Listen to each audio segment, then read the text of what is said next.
primeira coisa muito importante, tem que ser o primeiro a chegar e denunciar.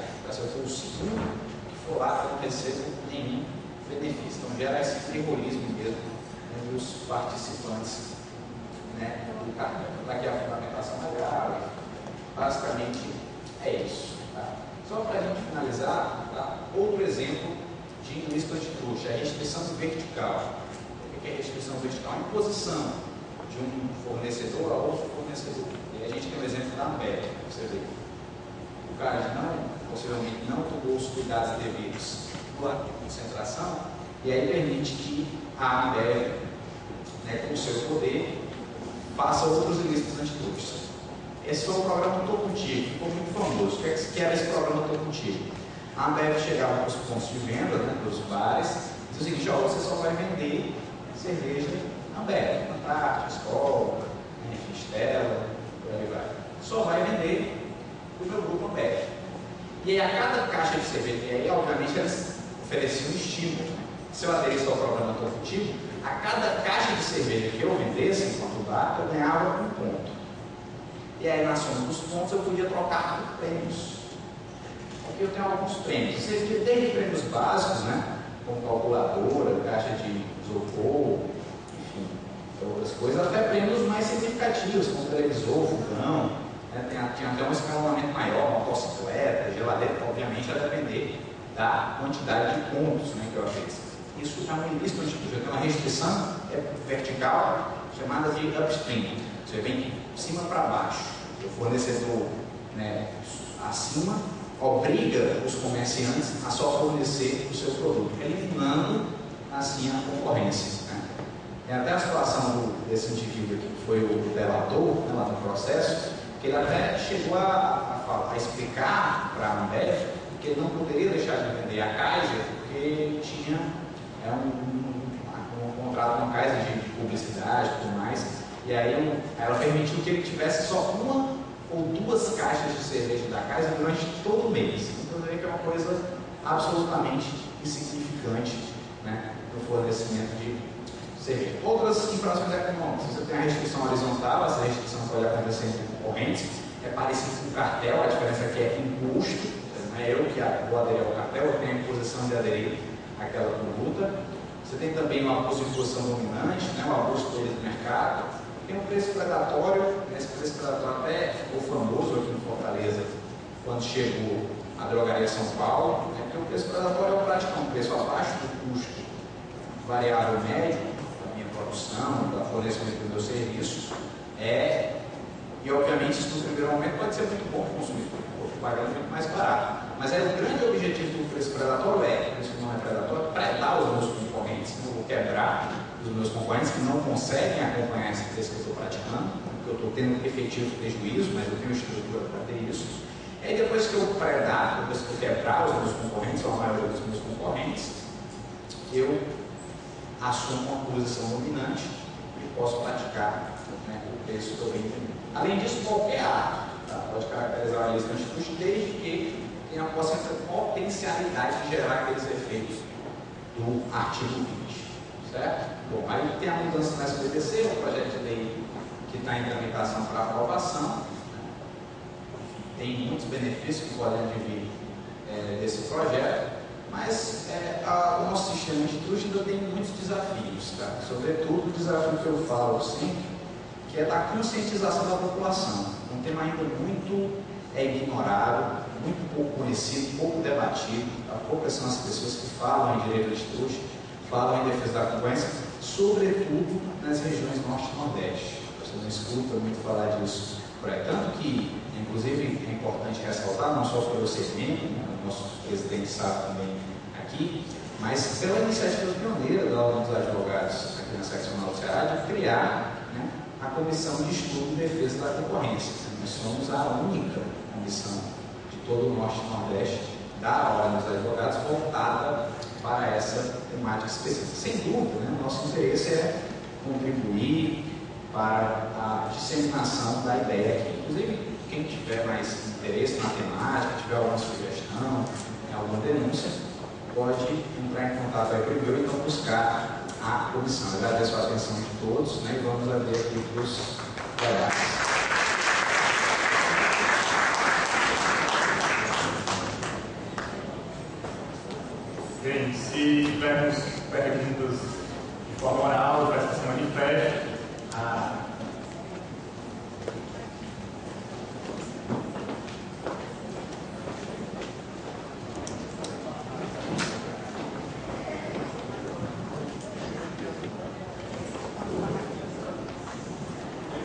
tarde.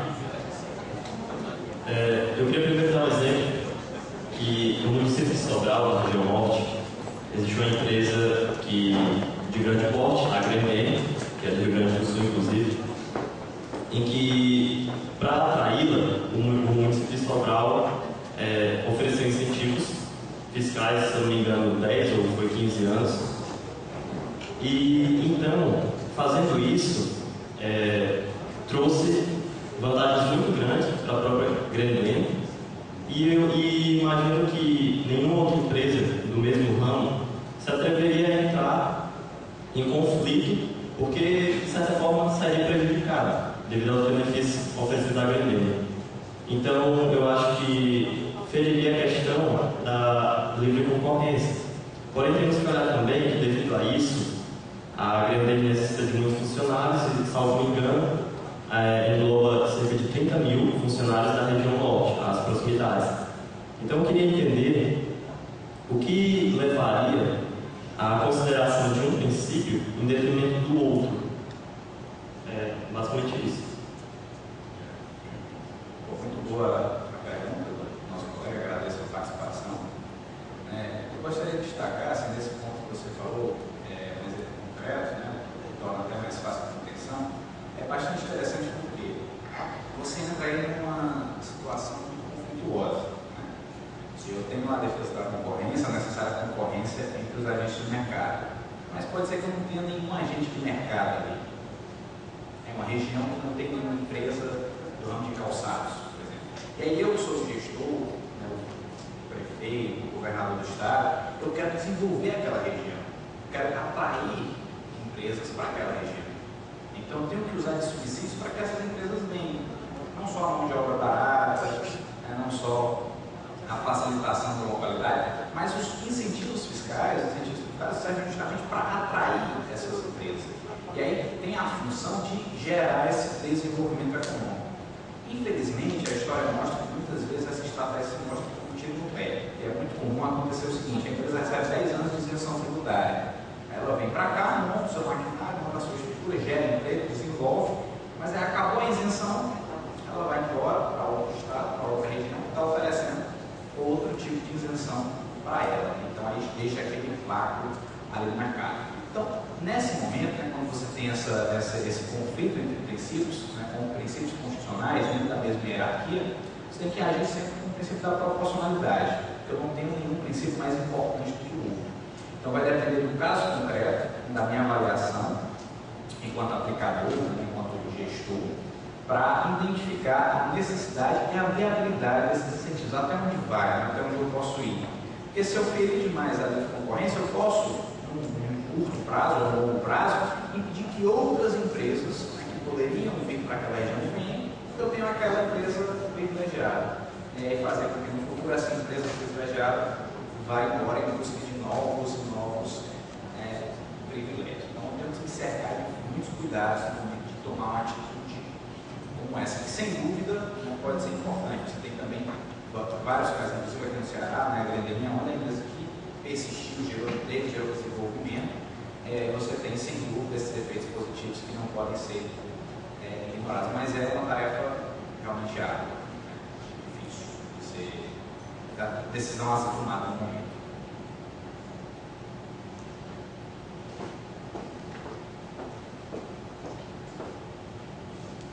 Professor, o senhor falou que a SDE atua como se fosse o Ministério Público na prevenção, na investigação da defesa da economia.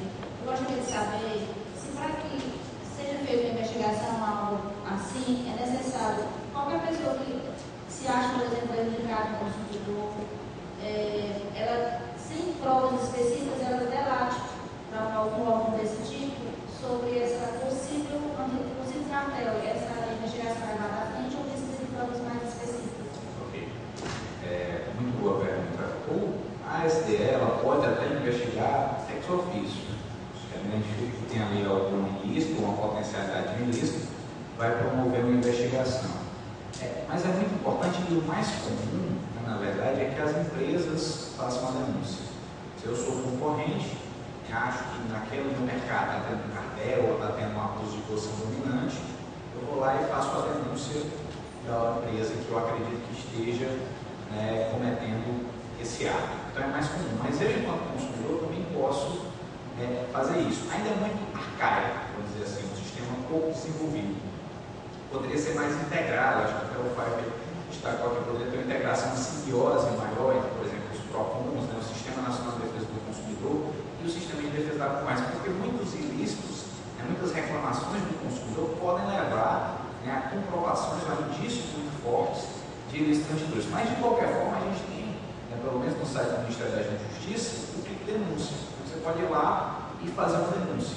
Obviamente, quanto mais elementos você tiver para subsidiar essa sua impressão, essa sua visão de uma infração econômica, melhor e mais fácil para que ele torne sua investigação. Porque todo lado que chega a STF, primeiro é uma avaliação preliminar, vocês vão fazer um estudo, ver se há realmente a potencialidade de ser um ilícito antitruste, e se for necessário, cria-se o processo administrativo já com a investigação mais concreta. Mas sem dúvida é importantíssimo, eu acredito que poderá fortalecer cada vez mais a concorrência, sem dúvida é a disseminação da compreensão da defesa da concorrência e a participação na sociedade, não só as empresas, mas também a sociedade como um todo, eu como consumidor, poder denunciar e informar eventuais práticas antitruste.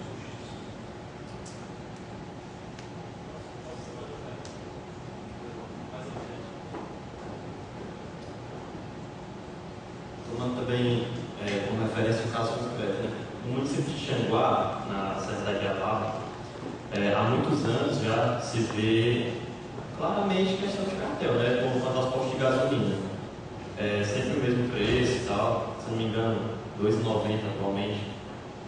Então, eu queria entender assim, onde entra, cadê a fiscalização e por que certos órgãos, como por exemplo a própria prefeitura municipal, por que se mantém inerte quanto a isso? Há tanto tempo dessa visível atuação de cartel e não se faz nada, não se vê fiscalização e nem atuação de nenhum órgão. Interessante.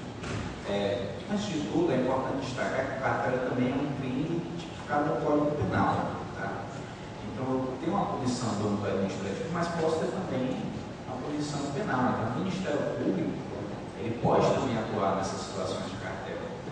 O sistema brasileiro de defesa da concorrência ele é deficitário, sem dúvida, em relação à estrutura de fiscalização e de investigação. Se você for ver a STE, a gente fala da Secretaria de Defesa Econômica, mas a STE é metade de um andar do Ministério da Justiça, com uma quantidade reduzida de servidores. E tem essa responsabilidade, essa demanda de atuar em todo o território nacional. É óbvio que é impossível. É óbvio que é impossível. Então fica um combate muito mais pontual.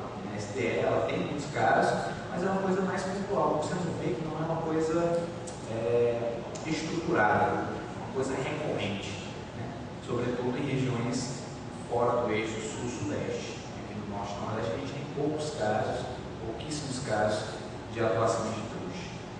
Então nessa situação, primeiro, o importante é identificar se há realmente um cartel, porque por ser uma cidade pequena, vamos dizer assim, fica mais fácil ainda a ocorrência da prática mascarada, vamos dizer assim, porque a estrutura leva a isso. Você falou, temos 5, 6 postos de gasolina na cidade, nem sei quantos seriam. Então é muito fácil para que, aí às vezes, muitas vezes, com os 2 postos é a mesma pessoa, o cara tem 2 postos, o outro tem 2, o outro tem 1. Então nessas situações é muito fácil eu verificar o preço que meus concorrentes estão praticando. E o preço que eu pago pelo produto é muito próximo também, enquanto fornecedor. Então isso leva a que o preço já seja realmente muito próximo do outro. Mas realmente essa coisa é sistemática, o preço é sempre o mesmo, leva ao indício de uma combinação. Uma vez eu até vi uma reportagem de uma cidade que era muito pequena, tinha 2 postos de gasolina, era um na entrada e outro na saída. E a reclamação era justamente essa, sempre o mesmo preço, no posto e no outro posto também. E até entrevistando um dono do posto, a repórter que estava sendo fundada, ele disse, combinar não combino não, mas se isso é um crime, se isso é errado, você pode dizer que eu estou cometendo, porque toda vez que ele muda o preço lá, eu mudo o preço aqui também. Então você tem essa característica que dificulta um pouco.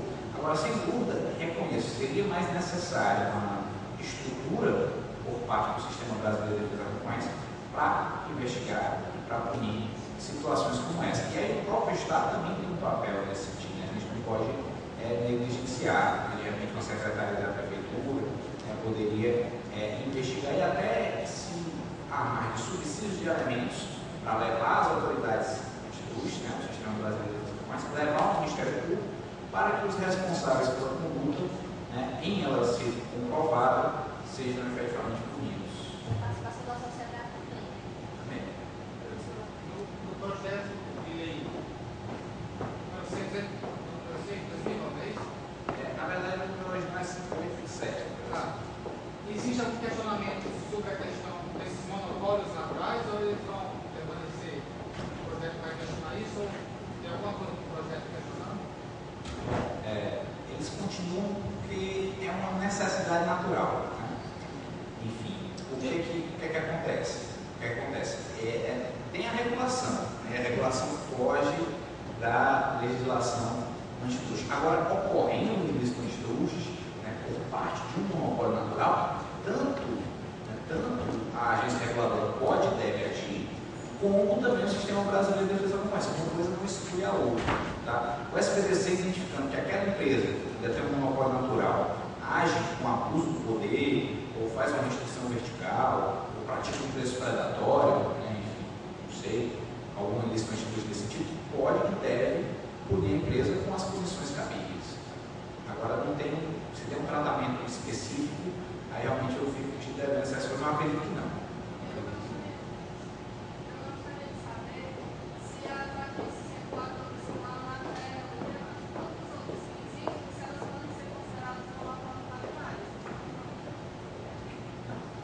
As agências reguladoras não, né? Por quê? Porque a agência reguladora não explora a atividade econômica. A agência reguladora ela serve para fiscalizar e regulamentar aquele mercado. Então ela não é uma empresa em si. A Anatel ela não faz nenhum serviço de telecomunicação. Ela vai ditar as regras do sistema de telecomunicação. E ela faz isso, né, com permissão do Estado, né, de acordo com os contratos de concessão de serviço público. Então ela tem todo o sistema lá para se embasar.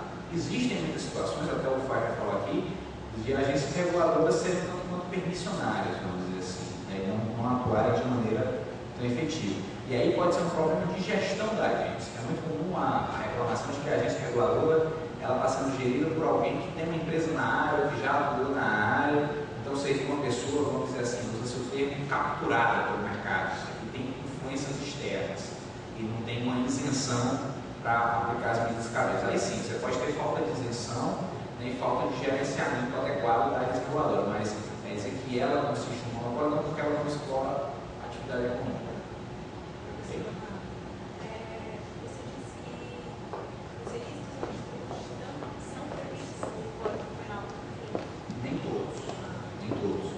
Especificamente, sim. Alguns dos ilícitos antitruste são previstos pela própria lei como crimes contra a ordem econômica também. Aí já é legislação extravagante. Mas dentro do Código Penal parte especial, a gente tem cartel. Tem lá a cartel como crime tipificado. Aí dá esse gerenciamento do Ministério Público, né, enfim, do sistema judiciário atuar nessa seara também. Mas nem todos os ilícitos antitruste são crimes. No qual vai ser. Tá, muito obrigado. Pode falar. Você falou no caso disso da pessoa que participa do cartel e quer denunciar. Certo. Isso seria só na esfera administrativa? Só na esfera administrativa. Na penal não. Existe um estudo aí, um convênio entre o SPDC e o sistema do Ministério Público para haver uma redução da punibilidade. Porque não tem como descaracterizar o crime, né? Mas na penal ele continua sofrendo a punição. Agora, na esfera administrativa, que muitas vezes é a mais pesada, né? Porque as multas são elevadíssimas. Né? O valor das multas em caso de cartel são muito elevadas, é muito pesada a punição administrativa. Pessoal, e aí seria pessoal, com a permissão do nosso presidente, Dr. Sábio, nós queremos agradecer a vocês a persistência, o interesse, sobretudo aos nossos professores pelo empenho, pela dedicação e brilhantismo de suas palestras, e convidamos vocês para voltar às 14 horas, quando nós teremos como tema o direito tributário, com a palestra Princípios Constitucionais e Divergências Doutrinárias do Direito Tributário, com a coordenação acadêmica de Maria Lívida Calum de Araújo Mendonça, mestre e doutora, professora da Unifor.